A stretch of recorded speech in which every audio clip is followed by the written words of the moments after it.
Hi, everybody. Welcome to the AEW Rewind podcast. My name is Shawn DeLong.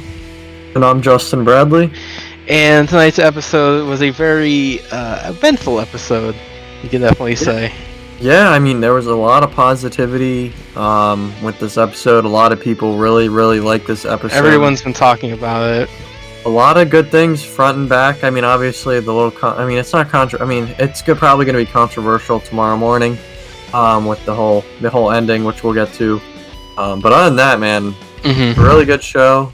There was only one really thing I didn't like, which is supposed to be in the summer, so I don't know. We'll get into that. Yeah, there's a lot that happens, and this was not like a bunch of regular wrestling matches. There was a lot of gimmick matches, and that start off right away with the very first match of the night, because we have the open challenge for the TNT title, where Cody is out already in the ring to defend the title, and we find out that the open challenge competitor is Eddie Kingston.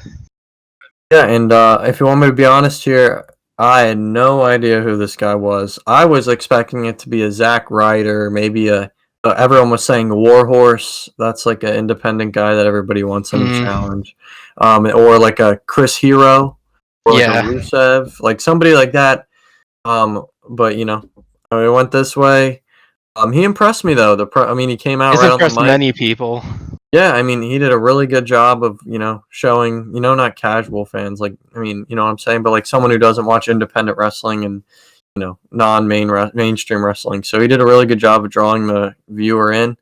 Yeah, because he started off the show with probably the best promo of the entire night when he was coming out to the ring. Yeah, and you could tell he definitely has experience with it too. 10 years of experience, I believe they said. I think he's more of a hardcore wrestler, it seems like. More of like a, Yeah, I think I did remember seeing that he had experience in CZW at one point. Yeah, I'd love to see a match with him and Mox, maybe. I mean, he has to sign, but there's a lot of matches that they could do. Darby, Janela, they could do some fun matches with him if they want to go that route. In this promo, of course, he was cutting all about how Cody basically was under the thumb of Tony Khan and all that kind of stuff, and saying that he has everything already for him, and how he basically has nothing, and he's here to take the TNT title from him, basically. And that's where he talked with Tony Khan to make this match a no DQ match if Cody would agree to that, which he does. Yeah, honestly, I thought it was I thought he was going to be the manager for somebody else. But then he got in the ring and the match started and we were off, and I was kind of surprised, but he impressed me, man. Not gonna hate on him just because I didn't know him. And of course, probably one of the biggest moments come close to the end of it, where Eddie gets out the thumbtacks and power bombs Cody onto it. Yeah, it was a little while now for Cody that didn't draw blood in a match, so I knew it was coming at some point. But he got all the thumbtacks. Yeah, that was brutal. Like, it wasn't just, how they do those spots and they get 2 or 3, not decent, a little bit. This was covered, and it was on his bottom of his shoes. Yeah, he got Swiss cheese on the thumbtacks. Yeah, that I can't even imagine how much pain he was in. I mean, obviously, it seemed like he was able to get the win here. So we'll get into, but really cool spot there. Cody's always willing to put his body on the line. I like that one part where Cody got suplexed by Eddie, but then he immediately just got right back up and just clotheslined him, with all the adrenaline that had build up. Yeah, it was a really entertaining match to start off the show. Yeah, and the thing was, they kind of made the viewer forget about what Cody did against Sonny, where he kind of showed some heel mentality, because obviously he was more the face in this match, and I think that's a good little swerve. It's gonna throw some people off, and they're gonna forget about it. Yeah, which I think is a really cool idea. But Cody looked to be in trouble at some points, but I kind of figured he wasn't gonna lose. Yeah. But I was kind of worrying. I was wondering if sorry, I'm blanking on his name.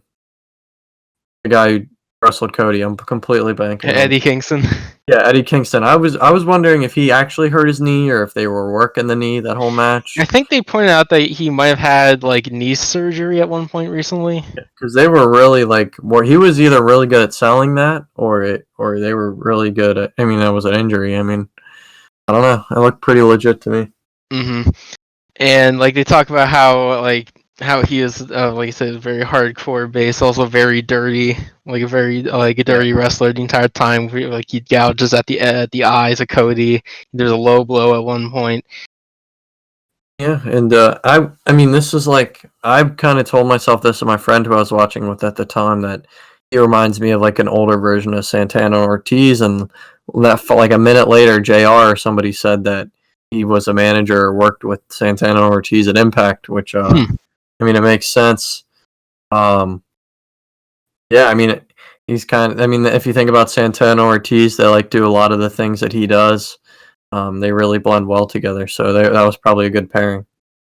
Yeah, so of course Cody wins the match. I'm pretty sure he won with the figure 4 in this one. Yeah, the finish was kind of like, I mean, it was whatever finish. I mean, I thought it was a solid match. I think the finish, I don't know. I just don't like Cody using a submission to win matches. I don't know why. I'd just rather him use the crossroads. Yeah, that's true. The crossroads is kind of a signature move that he always does.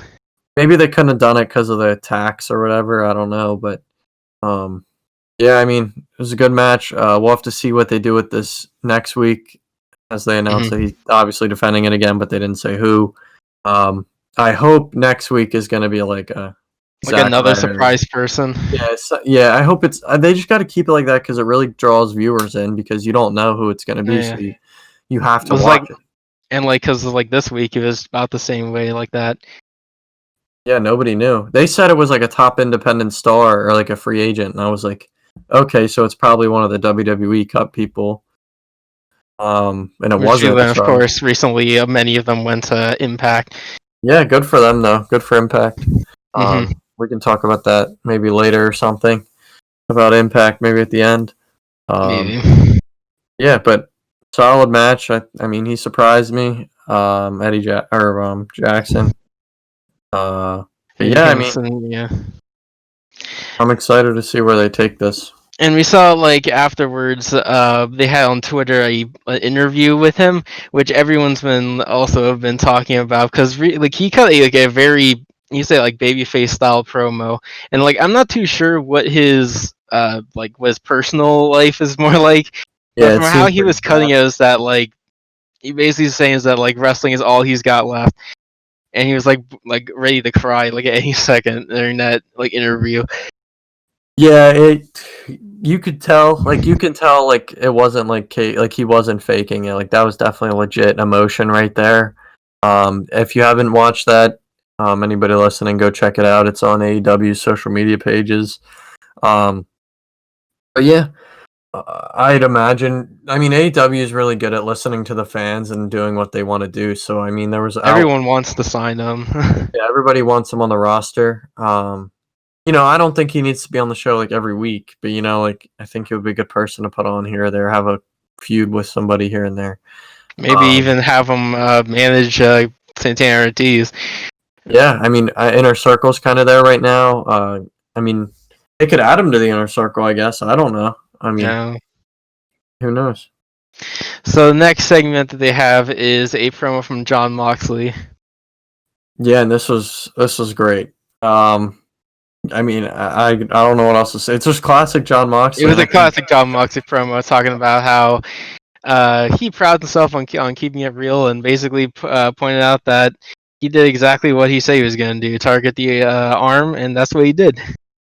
Yeah, and he was about to pop it like what do you say, a pimple or pop is something. Pop it like a pimple, I think. And he even remarks that Taz really did make the right call about throwing in the towel when he did. Yeah, I mean, both sides showed respect. You know, Taz showed respect later on. We'll get into it. He did, and this Moxley did in this promo that he just cut. And, you know, it leaves the door open for, you know, another Brian Cage match down the line, which I think will happen. Who knows if it's for a title or what, but I think they'll meet again at some point, and I think this could be a long thing to remember when the last time when they first faced. Yeah. So the next match on the night is MJF versus Griff Garrison, which this is just full of MJF just being the most detestable person he can possibly be. Yeah, so have you watched Being the Elite at all? I haven't watched it recently. Oh man, I the know. past 2 weeks have been so good, and Griff Garrison's been a really funny part in both of the shows, both weeks, and it was a lot. So like, it was just funny because the Dark Order has a little feud going on with Griff Garrison. Well, not feud, but basically I'll just quickly explain. You can watch it then. The Dark Order brings Mr. Brody, who they think is Jungle Boy, and they act like he's Jungle Boy, and then Mr. Brody's like, "This is not Jungle Boy, you idiots." And then I they get all mean, I can yeah. kind of see it because he kind of like a little bit looks like him just because of his hairstyle.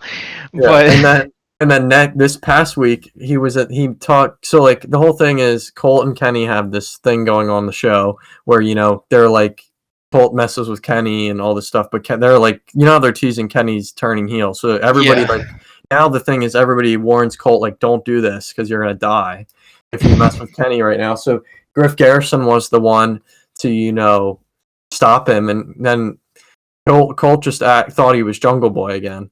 So Colt was like, "Oh yeah, thanks, Jungle Boy." He's like, "Jungle Boy." He's like, "I'm Griff Garrison," and then he's like, "Oh, Griff Garrison," and then Griff Garrison walks away, and they cut to Colt, and he looks at the camera. He's like, "Who the f's Griff Garrison?" And so he's been a really funny part the past 2 weeks. I was happy to see him get a TV shot, TV opportunity on like live, not on Dark or anything. yeah. Sadly, though, in this time in this in-ring match, he had MJF, which basically tore him apart the whole time. Even taking time to cut promos on them and basically tear him down even more. Yeah. I mean, it's just classic MJF. MJF at his best. It was really cool to see him do the in the match microphone spots. I think that was kind of funny. Yeah, like how at that part where he kind of took him to the ground and then forced him to say that MJF was undefeated. Yeah, I mean, MJF it's crazy to think how young he is and how much he's gonna grow, and like how many more years he has to wrestle. And he's only he's only this young. So like, and he's already doing this quality of Like, on the like mic. it sounds like he should be like a veteran on the mic, but he's only been like around for only like a handful of years, really. Yeah, like 3 to 5 years, I think. Yeah, I think they're gonna push towards a Mox MJF feud, It would just kind of make sense. which makes sense according to standings, and I think that would be fun. Because you could obviously have some Warlow Mox kind of stuff going on too. Mm-hmm. I honestly think MJF could be the one to beat Mox. Because I think they're ready to strap that on. I think because MJF, I mean, you could put the belt on him anytime. Yeah, he can have the belt anytime, and it will always be successful in the way that he would get heat because of it. Yeah, and I mean, or this could be the time where Wardlow finally snaps and he costs MJF the belt. They could go two ways with that. That's true. I mean, again, we don't really know for sure if it's Mox or him, but I mean, that's just what I'm thinking they're going with, because that's what he's been talking about. Oh, he's undefeated, blah blah blah. Yeah, so it makes sense because he's the only other person who could really go against him realistically right now. So I think they're probably gonna head in that direction. That'll be a lot of fun. But MJF, they just need to throw him on because he wasn't on TV he wasn't on for Fyter Fest, or no, he was on the first night of Fyter Fest for the Crazy Cat match. But we haven't really seen him talk or anything. He was just kind of sitting in the crowd the past 2 weeks. So it was really cool to see him like on the mic and all that kind of stuff. Mm-hmm. So the next segment they have is a promo from Britt Baker. I thought it was funny. I mean, it was definitely better than what they were doing with her and Big Swole. In my opinion, like last week, or no, 2 weeks ago, I think, with the... I mean, is that broken nose surgery real? I swear there's no way. That surgery had to have been when she first... Yeah, I think this is supposed to be, like, a fake nose breaking. Because it barely touched her nose even. But not with what happened recently. Like, she broke it when she was bleeding with Sheeta. But I feel like I don't know if she actually... Yeah, I have no idea what's the whole thing with the broken nose thing. I don't know if it's real or not. It's probably not, but I don't know. I can't. It's kind of hard to tell.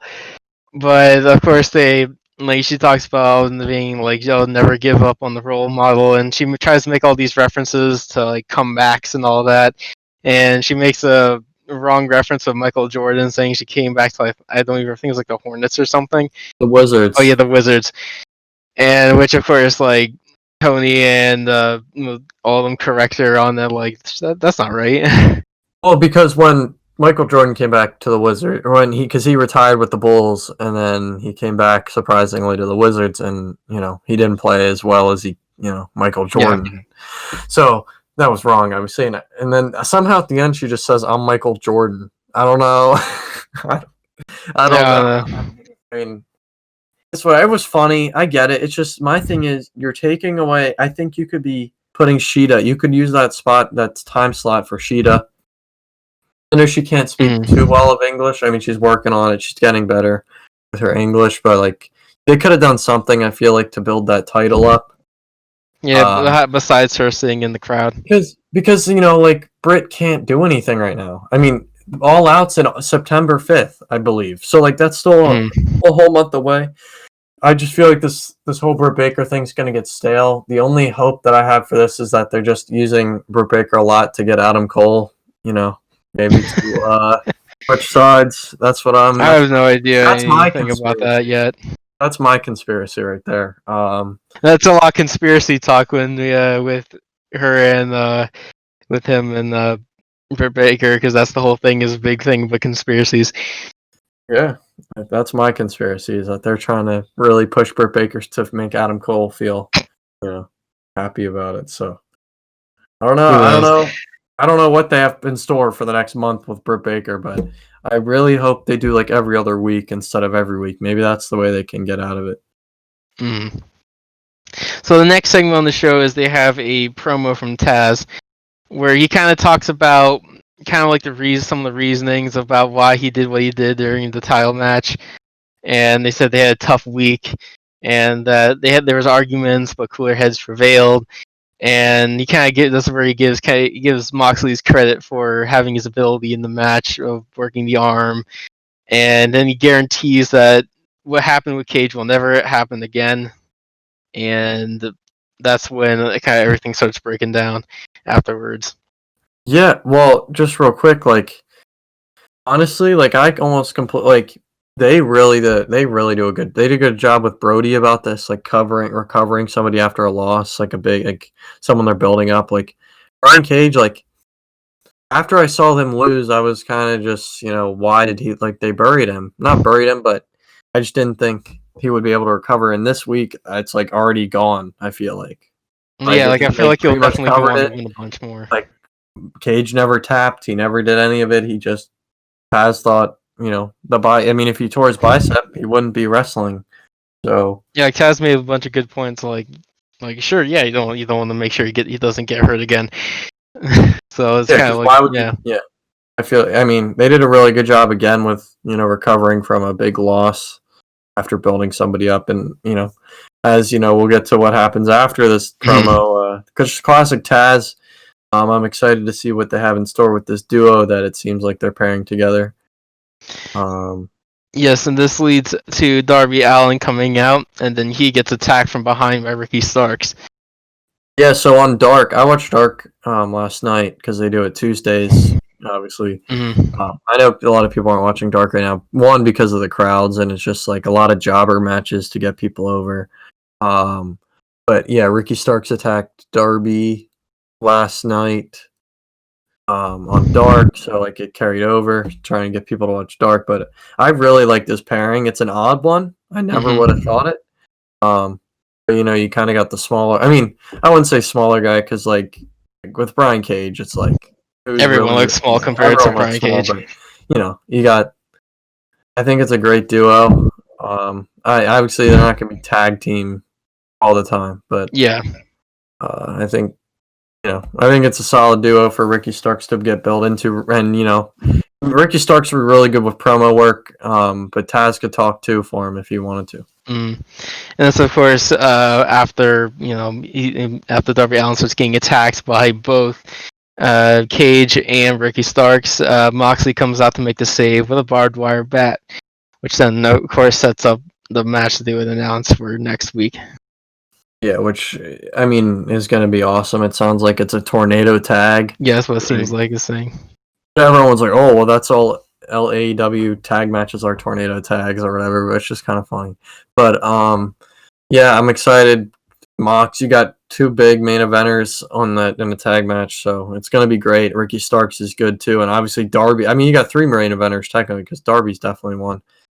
So It's there's good to a see lot of Darby great wrestle in wrestlers. our match again. Yeah, a lot of great wrestlers in that ring. I'm expecting some crazy things to happen there. Mm-hmm. So after this is when they announced that there's going to be a women's tag tournament to happen during the rest of the summer. It seems Yeah, and for like it seems like it's gonna be like a cup or something, kind of like at least has some sort of like title, like something to win at the end. yeah, and this was the one thing I really didn't like about tonight. It's not like I didn't like. I'm happy, they're trying to push the women thing, but do they even have 16 women to wrestle in It this thing? seems like if I, all right, I feel like there is. I'm pretty sure they're going to start like pulling in more legit though, people. like legit wrestle, like not like. I mean, obviously there's gonna be some There's a good jobbers. point. Yeah, there's going to be some jobber teams. Like I'm pretty sure. I'm probably blanking on the names that have been wrestled as jobbers in the past against people like Nyla Rose. Like Like, we'll you think probably see them. Abaddon would be in this? Abaddon? Maybe. I don't really think so. I feel like Abaddon's the kind of person, the kind of woman to be by herself. Yeah, I don't know who would want to team with her. Yeah.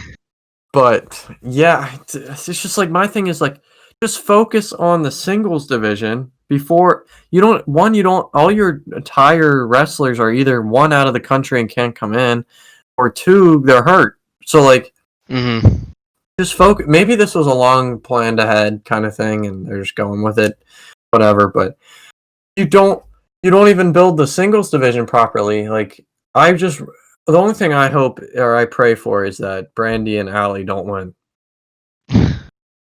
Because I don't want Yeah. to do this whole thing. Like, I'm sure they'll probably make it to the finals. I just hope Allie messes it all up. That's what I think's gonna happen. That would make it a good story because then that would continue the whole thing with a QT.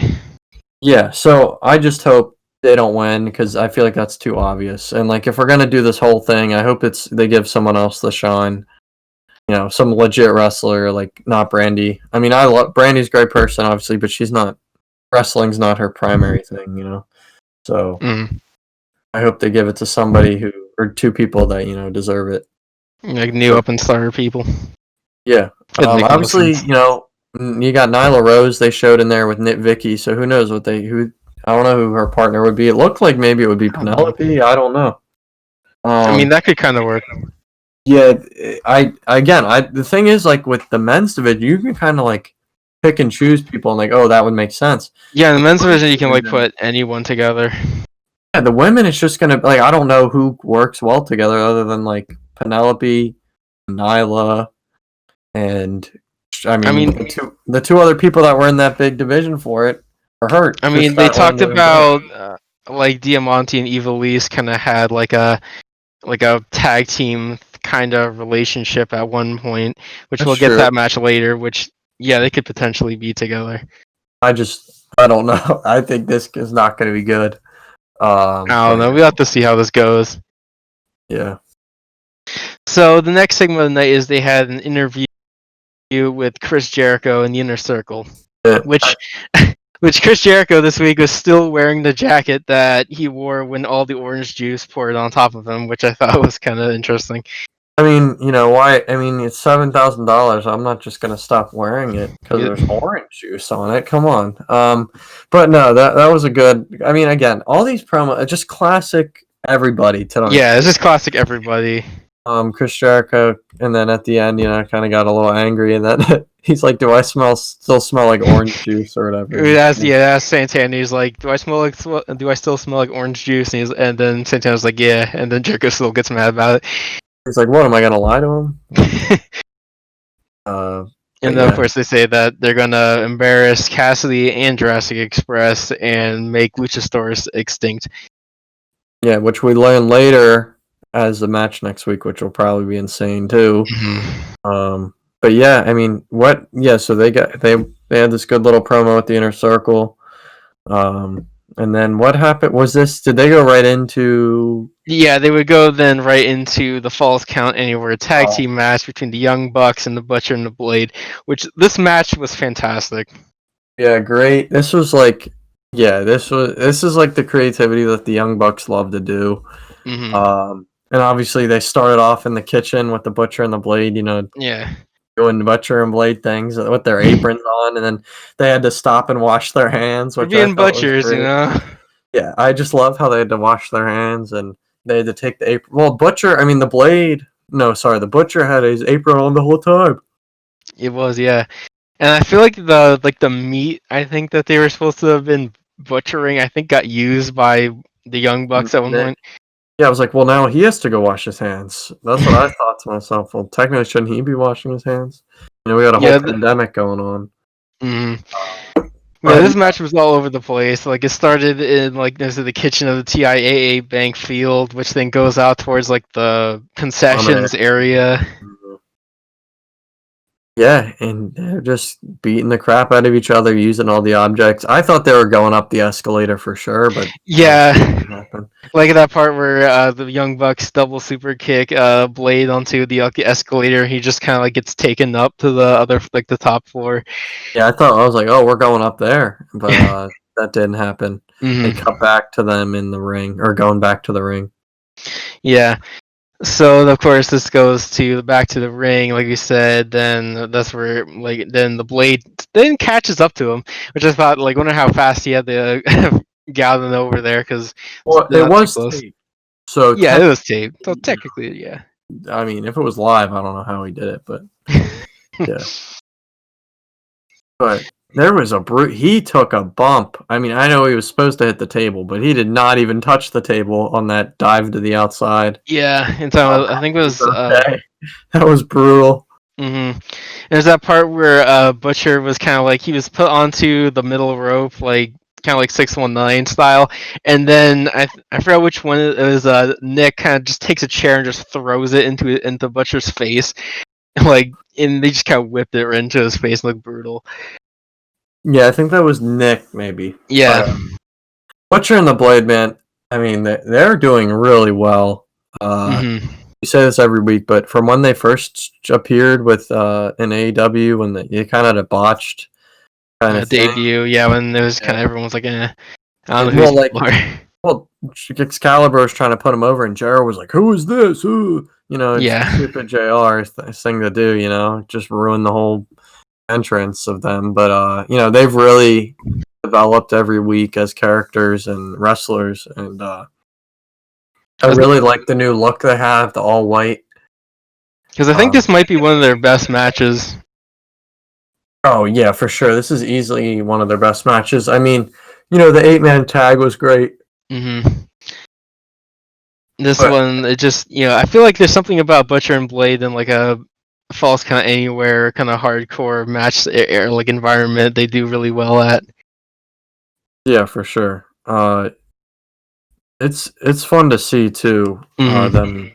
They have a great look, great characters, great music. They just have it all, man. And obviously they're only going to get better. I'm just excited. They still haven't wrestled everybody in the tag division yet, so there's still a lot of matches that can be made there. But obviously, Young Bucks. That's kind of wild. There, they get it up to the stage there, and that's when you get the tables. And where the Bucks get the win after both of them dive on each other member and then pin both of them to get the win for the Young Bucks. Yeah, that was brutal. I mean, obviously Nick did the swanton or whatever you call that move there, and Matt did the elbow. But it was a great way to protect the Butcher and the Blade too. Like obviously the Butcher and Blade really didn't lose anything, in my opinion at least. But yeah, I mean, I don't know where. I mean, obviously we'll talk about with FTR going on, but FTR really didn't show up in this match, so that was the first time in a while where I think the Young Bucks and them didn't have an encounter. Yeah, and we also didn't see like Lucha Bros Lucha either. Bros. Yeah. So, I mean, we'll see where they go with the Young Bucks. Obviously, they're not on schedule on TV next week, so maybe they're taking a week off, and then we'll see what happens next week, and maybe they'll have a match after that. Or maybe they'll show up next week. Yeah, maybe they will. I don't know. So then the next segment after this is a interview with Jake Roberts and Lance Archer, which This was yeah, probably my favorite thing of the night, this is honestly. pretty fun. Yeah, because like basically he shows up to the and they show up to the interview like, oh, we were just looking for you, and then Lance just grabs him by like the collar and then just takes him into the like Jobber locker the room. I locker don't room. know. And then Lance just decides to start beating people up. They're all in this locker room. And then Jake Roberts is just like narrating the entire fight by just talking about how no one can beat Lance Archer. And I don't know, there's something about this that radiates a certain energy, and I kind of like it. I just loved how the one guy just threw straight up into the ceiling, and his head like went Yeah. through the ceiling tile or whatever that was, and he threw him in the trash can. It's just classic Lance. Again, everybody just played their character perfectly tonight. I feel like there wasn't too many people. There was. I mean, honestly, everybody did a really good job with their characters developing. Mhm. They keep doing this though with Lance. It's like I just want to know where you go from here. Like I feel like Yeah. he could go for a belt. But like if he's not going for a belt, like obviously sure it's great that he's beating up all these people, whatever. But you need to start, finding somebody to feud with here. Like Janela was great match. But that was only like a 1 week build. I feel like I want like a longer build, like obviously they did with Cody. Yeah, like a full storyline with Lance. I think they could do something really fun. I mean, they already are. I mean, I just want something for him other than just beating people up. I mean, I'll Yeah. watch it every week. That's fine with me. Yeah, that's true. But I mean, I just want to see him in the ring more. You just gotta figure out who that person could be right now. Yeah, I don't know. Oh, it's kind of tough. I mean, Mox and him have a pass, but I don't think they're going to go with Mox because I think that's going to go to MJF as we talked about. So, I mean, I think he has to win. He beat Joey Janela, I guess. Yeah, I feel like he should go against at least someone who's like is kind of established, just to keep him being dominant and showing that he can beat established people. But yeah, great segment here. It was very short, but it was sweet. Yeah, it was awesome. So the next segment of the night was the next match of the night was between Diamante and Ivelisse. Yeah, and honestly, this was probably my least favorite match of the night. Yeah, it probably would be the same for me. I wouldn't say it was terrible. I just think everything else in the show so far kind of like this was kind of just felt like the filler match. Yeah, because there was so much action that happened earlier that when we got to this match, it really felt like it slowed down. Speaking of that, real quick, the crowd was pretty good tonight, honestly, for what the crowd, quote unquote. I thought they did a really good job of adding these matches too. And but yeah, I mean, I just think there was a solid match. I don't think it was like amazing, but not much. There wasn't really much to it. It was like a lot of strikes, a lot of chops, and then some grapples here or there. Like there was a lot of suplexes. There wasn't a lot of neck breakers. It was just like 9% of it was chops and slaps. Yeah. I mean, obviously, just add anybody to the roster at this point. Especially if you need this tag division or whatever thing going on. So I expect them to be back for sure. I mean, I think they're just as good as almost everybody that they have right now. So I don't see why they shouldn't be here. So the match ends with Diamante taking a quick inside cradle to pin Ivelisse for the win, which surprised me because I know from personal experience, Ivelisse to me is the more established person that I know more about than Diamante. Yeah, for sure. Maybe they're trying to protect Ivelisse because they don't want her to lose against Sheeta. I mean, I don't know. I don't know what they're thinking. Yeah, I don't know what the exact. Or maybe Ivelisse. Maybe Ivelisse doesn't really have a contract with AEW or is signed technically. So yeah. I mean, maybe that was more of a tryout because I think that was her first match ever with AEW. Maybe was it like a Battle Royal? Maybe. Yeah, I believe she was in the Women's Battle Battle Royal. Yeah, the Casino Battle Royal a while back, and this was her first singles match in AEW.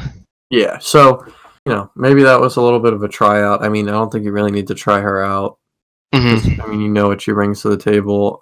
But yeah, I mean, it was a solid match. I think it's better than some of the women's matches they've had on here before. I just think you just gotta. I mean, with all these the tag division thing that they're trying to do here, you just need to bring everybody in, and hopefully you find some women who can wrestle, and you can not. Mm-hmm. I mean, they all can wrestle, but can really be a tough singles competitor, and Yeah. add some character to this division right now. We went to see Abaddon back again because I kind of want to see more of her. Yeah, I almost forgot because they hyped it up and they had the whole Abaddon's all lead, and then she just kind of disappeared. Yeah, Never it's heard kind from of her again. strange. And then you have Anna Jay too. Maybe Anna Jay does a Dark Order thing with this whole thing. I don't know. Yeah, I don't know. But the But other thing was they had a cutaway to it and a promo by Big Swole commentating, basically countering what Britt Baker said. Where basically says actions have consequences. She gives out consequences, and it seems like she will be ready to challenge her for probably All Out. yep, that's that's what's gonna be the match. Mm. I mean, again, I don't really care. Like, I don't want to say I don't care. I think I don't know. I'm just kind of getting tired of it because I think there's a lot of weeks left, and I think they need to Yeah, pace this out more. it's because it's kind of hard to do this story about like how or have a feud in general when When one she of the can't people can't compete. wrestle, yeah. Yeah. So I don't know. I don't. It's not like I don't hate it. Some people really like this because they like Brit. I mean, I don't really. I think Brit's funny here and there. Hmm. Some of it's kind of cringy. When it hits, and when it doesn't, it doesn't. Yeah, it's kind of weird. It's kind of bad. So yeah, I mean, I I just don't know. I just gonna see it's probably gonna be a hard. I don't know. It just kind of seems hard for me for them to keep this story going, and keep it like hot No, I'm before sure they have All something Out. in down the line here. I'm sure something's gonna happen with this. Well, yeah, I see. Of course, they're gonna have the match at like All Out, but it's just how they're gonna keep this feud going and like hot enough to keep people interested in it by All Out because we still have a way to go before we get to Yeah, that. September 5th. It's not even August yet.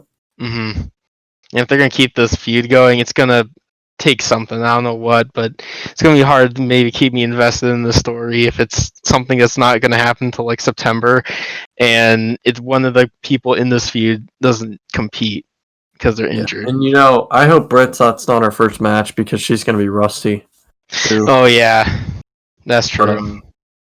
yeah, we'll have to see what they do with this We just women's have to see division. what.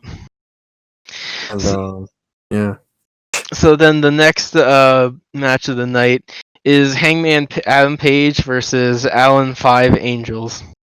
yeah, and Alan Angel is actually a really solid wrestler in my He had opinion. I a think good he's match tonight against Hangman. yeah, and I was excited because I knew how good Alan Angels is. So I knew it wasn't just gonna be some squash match, Hmm. But I was like, wow, the Dark Order didn't come out, but I Which of knew they course were they then coming. joined them later. They came later, and I really like how they stand on the stage there and just watch eerily. It's really cool. Yeah, it gives like their matches something special. Yeah, so they're sitting there, watching the match. Couple great spots here. Hangman, what did he say on his? Did you see Um, what his thing said? It said yeah, it something was. about his white tape. Yeah, it says gonna see how this white wrist tape works out. He's great character again, just classic Hangman. Hmm. Again, I really hope they split these belts up sooner or later. I don't think it's gonna be a Dark Order, but I just want to see that split so that we have two singles guys and So yeah, added so to the then run. Two Hangman and really good Hager take singles singles. guys added. Yeah, two amazing singles competitors. Yeah, and also a note: when Hangman was making his entrance, he wore a mask underneath his bandana mask as Oh, well. did he? I didn't even Yeah, notice. he took off his bandana, and then underneath it was like a regular mask, Yeah, he's been on active Twitter actively saying to wear a mask, so I'm sure like he's trying promoting to promote wearing that. masks in He's his probably trying to entrances. get Yeah, he knows how much power he has, so I'm sure So, he could probably convince some people to wear one. so yeah, there's a lot going on in this match, especially agility wise, because it was pretty entertaining to see both like Hangman keeps the same agility that Alan Angels was keeping up with, Yeah, like bunch of kip ups and front flips and cartwheels and everything in between was basically yeah, happening in this match. yeah. It was a lot of fun. Hangman just doing his normal spots there. He didn't win with his finish though, Yeah, he won with a power bomb. I'm pretty. which is kind of surprising to me. Mm-hmm. Um, and that's well, did Brody come out? No, Brody came out after the match. Yeah, Yeah, Brody came out after Hangman won, and Colt was with him as well. And Brody comes out to the ring, and he says that he's impressed by Hangman, but he points out that his friends are never with him when he needs them. So he's not wrong. he offers have the protection of the Dark Order. Yeah, I mean, obviously, I don't know. I've said this before. Someone needs to join the Dark Order at some point to make them more legit. Obviously, it's not going to be Hangman, but it was a really cool spot here. Mm-hmm. Because there is some people wondering, you even talked about, some people thought that Hangman could have joined them Oh almost, but yeah, sometimes. yeah, because in BTE, Hangman was talking to Brody in the hallway, and he was like, "Yeah, I was really thinking about joining you guys, but that was a different me. Moved on to being better things or whatever." And he's like, Mm. "I don't want to join that cult or so. Have fun with your Yeah, cult." because even in this segment, Hangman says, "Well, he's unsure if he should be joining a cult right now," and then And that that's sends the everything trigger off. word. Mm-hmm. It's the That's the trigger trigger. word, And, and which sets the Dark Order out to come in and surround Hangman, which causes the fight to start, and then when it comes out to make the save, it's FTR. yeah, And but Kenny Omega shows up late. yeah, and that it's just the little things. The Yes. little things that they do in AEW to really build these stories. It's really fun. It's something we're not Mm-hmm. used to. Um, but Yeah, yeah, because we've been continuing to see with the stories that FTR seem like to be more friends with Hangman than Omega is. yeah, and they're obviously really trying to tease the split here at some point. I don't think it happens next week. That's a little too early Yeah, to it's gonna think. happen eventually. That's all I know. Soon, I think. I think by the end of the summer, it definitely has to happen because I think going into the fall, I think is when they should have that Kenny run, and that kind of stuff. I So, really think this can start leaning towards Kenny being the heel going forward. oh yeah, and that's the correct move because Hangman's always going to be the face because he can't not love Hangman. I feel like. 'Cause everyone wants to see him do cowboy stuff. Yeah. So it was really cool to see how FTR came out with the cooler and they bashed their heads in with the foam And cooler the that whole just thing broke. broke. Yep. And they gave Hangman a beer. It's like, oh, a beer, nice. Or he said, oh, is this for me? And Hangman's never gonna deny a beer. So Mm. it looks like Hangman's on the verge of joining FTR at some point, and then obviously they're trying to tease a 4 horsemen. I think those could be 3 of them, and Cody could be the 4th. If they Maybe. do that, I would be for it. But yeah, it's a really cool storyline they got going on. I'm really interested to see how it's gonna end. Because it's probably gonna end with whenever they do break up, it's gonna be when they lose the tag titles. Yeah, and I really hope the Bucks go heel with them. I know we've talked about this. I think the Bucks need a new look. Not a new look, but they need to go back to the heel Bucks. Because we talked about that last time. Yeah, and I think I think they could join him as a heel kind of group. Because obviously Cody's gonna be on his own thing, so the Young Bucks are basically gonna be left by themselves. So I think they should join Kenny. I could see it, but I don't know, it's gonna be kind of tough to turn them heel just because right now everyone will cheer for them. Yeah, but I mean that's just kind of the new thing. I mean I don't know if the Bucks are feuding with Hangman. I mean people were booing the Bucks at Revolution, so Yeah. they definitely can get booed at some point. Yeah, they definitely can. So after this match, they have the announcements for the matches that will be happening next week, which we have. Fun. we have here on the list for matches next week, we have the Dark Order of Stu Grayson and Evil Uno will be going against Omega and Page for the tag titles.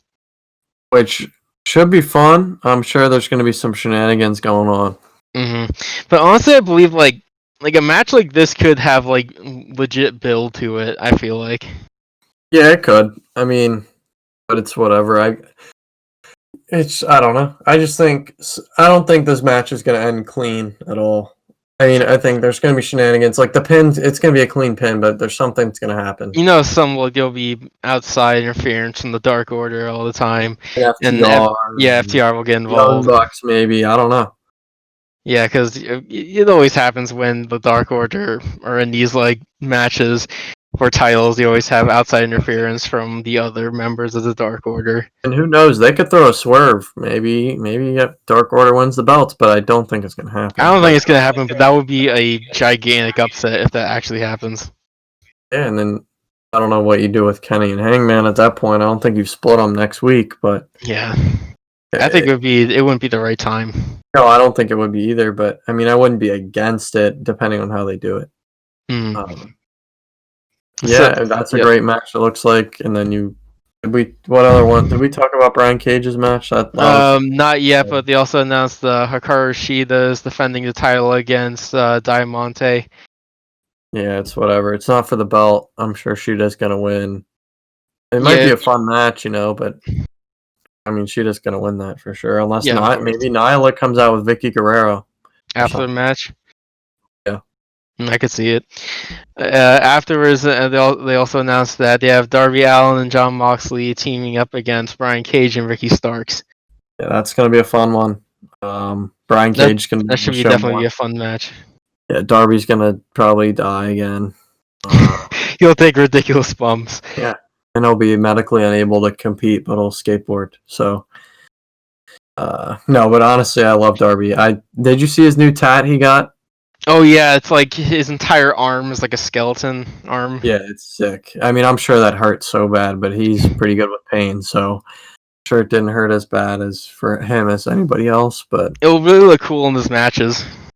Yeah, because he's been wearing that jacket, so you don't really see it. I think he's trying to hide it for a little bit here, just for next week. Yeah, and debut in his return match. Yep. And then, of course, they also announced that the Cody will have a TNT title open challenge.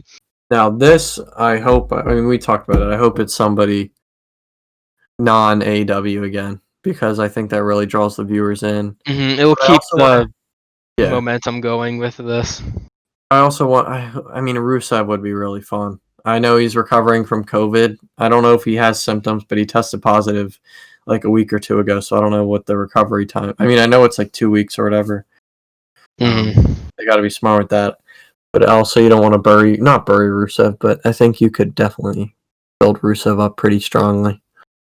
Yeah, but it can literally be anyone, because we've seen that this week, we have who can be any of these people who show up. Might be Warhorse, I don't know, but I would. If that actually happens, I'll be pretty happy. That would actually happen. Yeah, I'm gonna start watching some Warhorse stuff. I've seen some of it, but I'll check. My exposure to him is his Twitter account, because his Twitter is awesome. Yeah, I'll check it out for sure. And we then move on to the main event of the night. The tag team match between Jurassic Express of Jungle Boy and Luchasaurus versus Chris Jericho and Jake Hager. And honestly, it wasn't I mean, I thought Hager did pretty well. I'm not really too big of a Hager guy as a wrestler. I like him as the bodyguard kind of guy he is.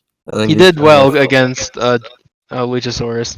Yeah, he did surprisingly well, in my opinion. Chris Jericho kept up pretty well. Jungle Boy had his spots here and there. Luchasaurus had his spots. Marco even got a cool little Hurricane Rana. Yeah, the match told a good story. Yeah, I mean, the only reason it felt like they were fighting was because Marco just laughed at him getting orange juice poured on him, I feel like. But, I mean, that's enough, obviously, for Jericho to get one. That's enough to cause a feud between these two. Yeah. And then, obviously, Santana and Ortiz were outside doing their thing, as usual.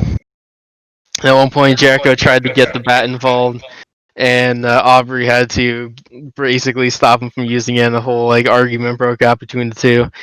like they usually do. Yeah, and it's crazy to think Aubrey's only ref for like 2 years, or I think maybe a couple, maybe 2 to 4 years. Like she hasn't wrestled that long, and she's like one of the best refs in wrestling.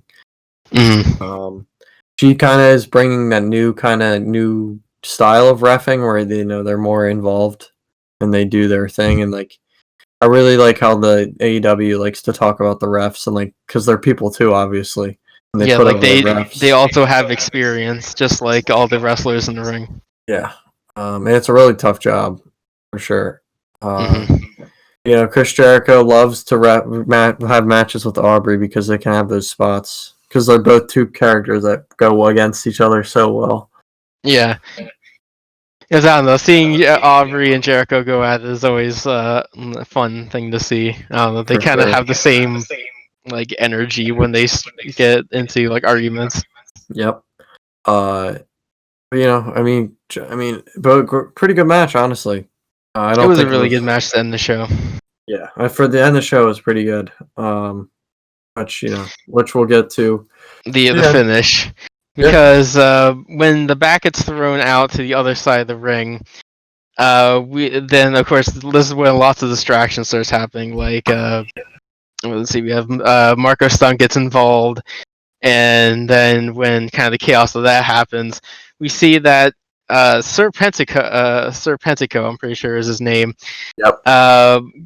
Gets over the barricade, takes the bat and hits Luchasaurus in the back with it, and then that lets Jericho hit the code breaker on Luchasaurus to win the match. And then this is when the whole beatdown starts on the Jurassic Express. And then this is when things start getting pretty crazy because we think it kept going like, oh, is Serpentico becoming a member of the Inner Circle? Yeah, I was like, no way, no shot. And then I was like, yeah, it's weird because they were showing him a lot tonight. They were specifically like around this time too. Yeah, they were kind of hinting at it, something because you don't just point at Serpentico for no reason. So, yeah, and then I kind of once he did that. The thing is did like he did a top rope like moonsault kind of thing, like and I was like, that's Sammy Guevara. And also, okay, so I kind of also was thinking this because I was looking at his like body makeup, and I was kind of like that. Yeah, I kind of seen that kind of. He got tan though on his little break he's had. He got tan because he was definitely way paler. It's because they said we would find out that the person who is Serpentico is a member of the Dark Order, and it was Sammy Guevara. The Inner Circle, yeah. And he pulls off the mask, and I'm like, wow, that. Well, and I saw the eyes when they zoomed in. I was like, that's Sammy, 100%. Yeah, it's 100% Sammy. I mean, if anybody's been listening to the show pretty long, since we've been doing this, I'm a huge Sammy Guevara fan. Again, I think what he said was horrible. That was 4 or 5 years ago. If you see his apology video, you can tell he means it, in my opinion. And he with Sasha Banks have talked about this. They talked it out as well. The whole situation. Obviously, if Sammy does something stupid again, obviously, there's no excuses for that. I think everybody deserves a second chance in life, and that's just my personal opinion. I think what Sammy said was horrible, but I think they suspended him without pay for a month. I mean, it was a month. I think tomorrow.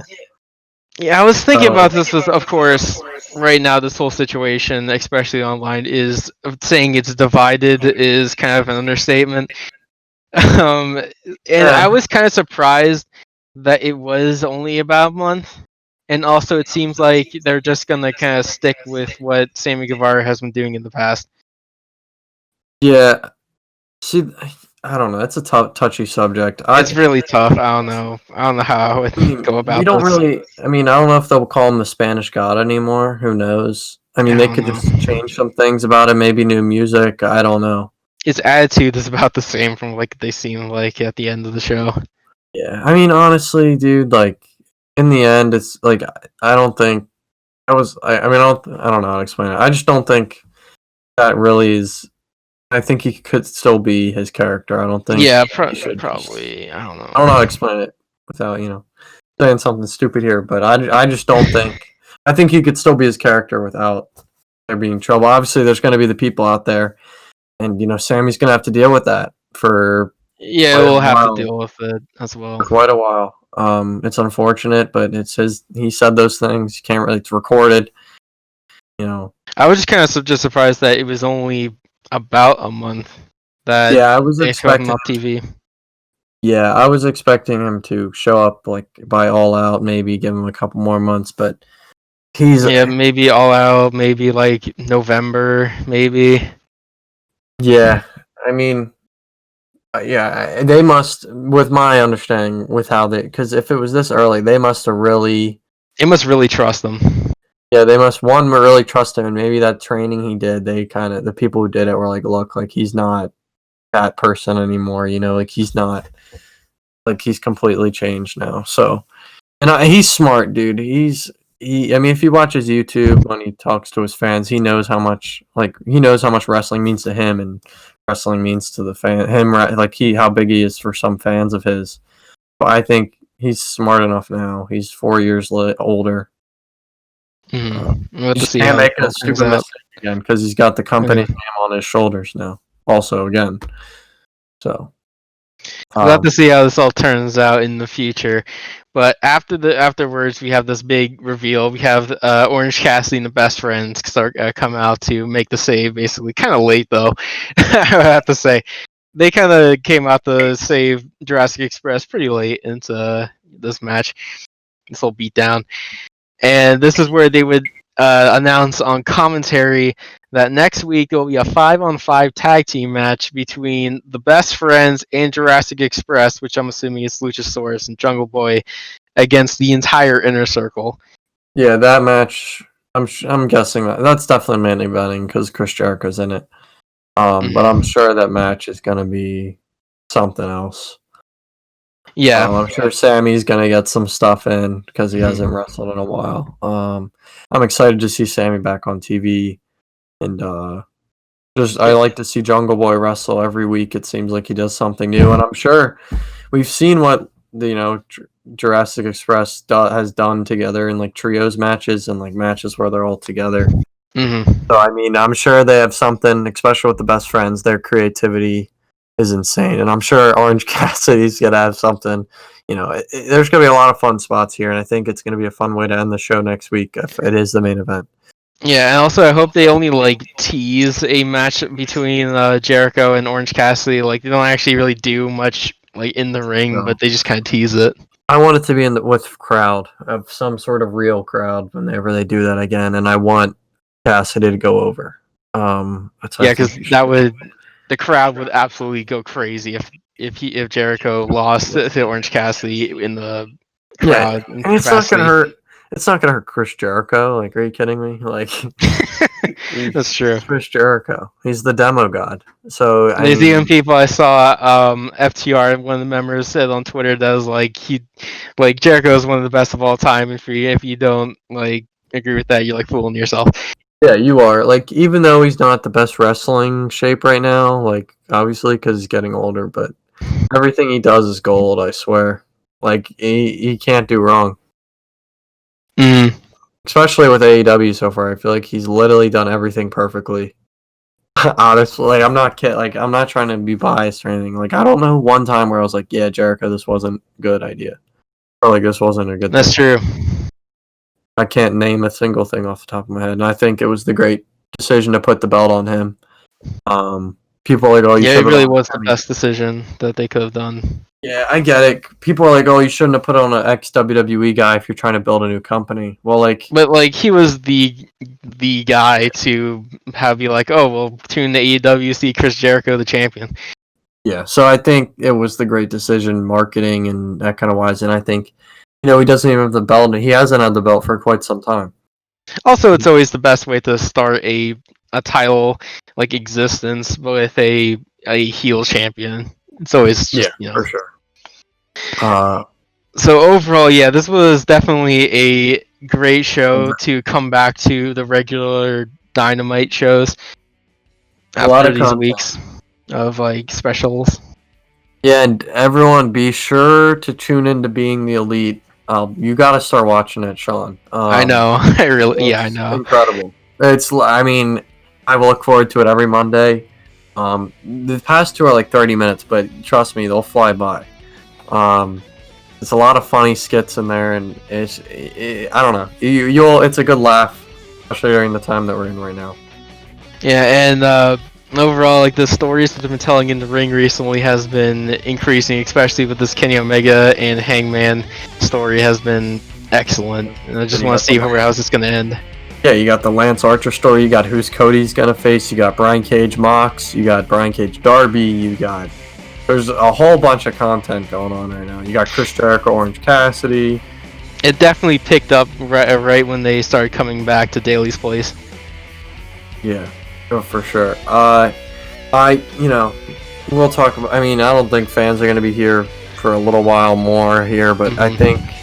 Hopefully by All Out they could do some sort of event with fans, even if it's like a certain amount. Like it doesn't have to be like 1,000, like over. It doesn't have to be a crazy amount, but I think they could pull something off if they like do tests or something. I don't know. I think they should be able. They should try and pull something off for All Out if they can, if it's safe. So we'll just have to see how all that's going to have to turn out.